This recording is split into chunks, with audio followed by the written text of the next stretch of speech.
সূর্য ডোবার আগে যখন শহরটা একটু জিরিয়ে নিতে চায়, ঠিক তখনই প্রাণ ফিরে পায় ঈদের এই বাজারগুলো। মাথার উপর আলোর রোশনাই আর নিচে মানুষের অবিরাম স্রোত। সবাই এসেছেন সেই চিরচেনা ঐতিহ্যের খোঁজে। বাইতুল মোকাররম জাতীয় মসজিদের পাশে দোকানগুলোতে আতর আর বুখরের ধোঁয়া মিশে তৈরি করে মায়াবী পরিবেশ। মধ্যবয়সী আব্দুল হালিম প্রতি বছর এই বাজারে আসেন তার সন্তানের জন্য টুপি কিনতে। তার কাছে ঈদ মানে কেবল কেনাকাটা নয়, বরং নতুন প্রজন্মের কাছে ঐতিহ্যের মশাল তুলে দেওয়া। জালি টুপি থেকে শুরু করে নকশার বৈচিত্র্য, এই ছোট্ট ক্যানভাসেই তিনি খুঁজে পান ঈদের পূর্ণতা। আগে আব্বা নিয়ে আসতো, তো এখন তো আব্বা নাই, অনেক বছর হয়ে গেছে, মাও নাই। এখন ছেলের জন্য নিয়ে আসছি যে এখানে একটা টুপি নিয়ে যাই। বাইতুল মোকাররমে রয়েছে হরেক রকম টুপি আর বাহারি সব নাম। এখানে মিলবে তার্কিশ টুপি, ওমানি হাতে তৈরি টুপি, পাকিস্তানি কুফি কিংবা জুনায়েদ জামশেদ। এমনকি সময়ের চাহিদায় যোগ হয়েছে আজহারি ও জিন্না টুপিও। আমাদের কাছে আছে পাকিস্তানি জুনায়েদ জামশেদ টুপি, পাকিস্তানি ফাতরের টুপি, আজহারি টুপি, জিন্না টুপি, বগিস টুপি, একগুলা ফাতরের টুপি, টার্কি টুপি, রুমি টুপি, মোটামুটি হিউজ পরিমাণে কালেকশন। অন্যদিকে পারুল বেগম এসেছেন স্বজনদের জন্য বিশেষ জায়নামাজ কিনতে। ঈদের এই ব্যস্ততা তার কাছে কেবল কেনাকাটা নয়, এ যেন এক পরম মমতার উপহার। জায়নামাজের কোমলতা আর তসবির ডানায় আঙুল ছোঁয়া মানুষগুলো খুঁজে নিতে চায় সেই মোনাজাতের প্রশান্তি।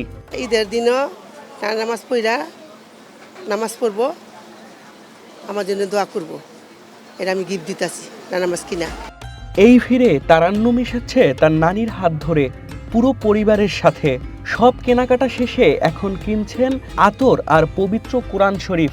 কোরআন আর আতর কিনতে আসছি নানুর সাথে, ফ্যামিলি সবাইকে গিফট দিব, তারপর ফ্রেন্ডদের গিফট দিব যাতে ওদেরও সব হয়, প্লাস আমারও যাতে সবটা লেখা হয়, এই কারণে। নির্জনতা যত বাড়ে আতরের ঘ্রাণ যেন ততটা প্রখর হয়। মাদ্রাসা পড়ুয়া আলামিন এসেছেন বন্ধুদের জন্য উপহার হিসেবে আতর নিতে। এই ছোট ছোট শিশিগুলোর ভিতরেই যেন বন্দি থাকে শত বছরের নস্টালজিয়া আর আগামীর নির্মল আনন্দ। ঈদের দিনে বন্ধুদের সাথে একসাথে দেখা হবে, ওনাদের সাথে আর কি আতর মাখবো, এই জন্য আমরা আর কি আমি আসছি বাইতুল মোকাররমের নিচতলায় আতর নেওয়ার জন্য। আমার কাছে সবচেয়ে পছন্দনীয় এহসাস আল আরাবি আর সফট আতর, এই দুইটা আমার পছন্দ হয়েছে, এই দুইটা আমি নিলাম এখন। তবে সব দোকানে আনন্দের হাসি নেই। বিক্রেতারা বলছেন মানুষের ভিড় থাকলেও আশানুরূপ কেনা বেচা এবার নেই। সবাই আমার কাছে যে টাকাটা আছে তাকে কোনো রকম চলতেছে আর 10 টাকা বেতন পায়, 5 টাকা খরচ করে 5 টাকা রাখবো, এরকম পরিস্থিতিও নেই। এই টাইমে তো আমাদের হরা 30-35 হাজার টাকা হর কথা, এর মধ্যে মনে হয় 8-9 হাজার টাকা হয়েছে। সময় যত গড়ায় দরদাম তত জমে ওঠে। কারো কাছে এটা বছরের শ্রেষ্ঠ ব্যবসা, কারো কাছে এটা শেষ মুহূর্তের সেরাটা খুঁজে নেওয়ার লড়াই।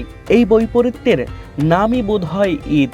এহসাস আল আরবি আছে, বাখরত রোজ আছে, তারপরে আপনার ওদ যে আতরগুলা ওদের মধ্যে অনেক প্রকার আছে, তার মধ্যে আমির আল ওদ, কাশ্মীর ওদ, হোয়াইট ওদ, এই আতরগুলা চাহিদা বেশি, চলেও বেশি।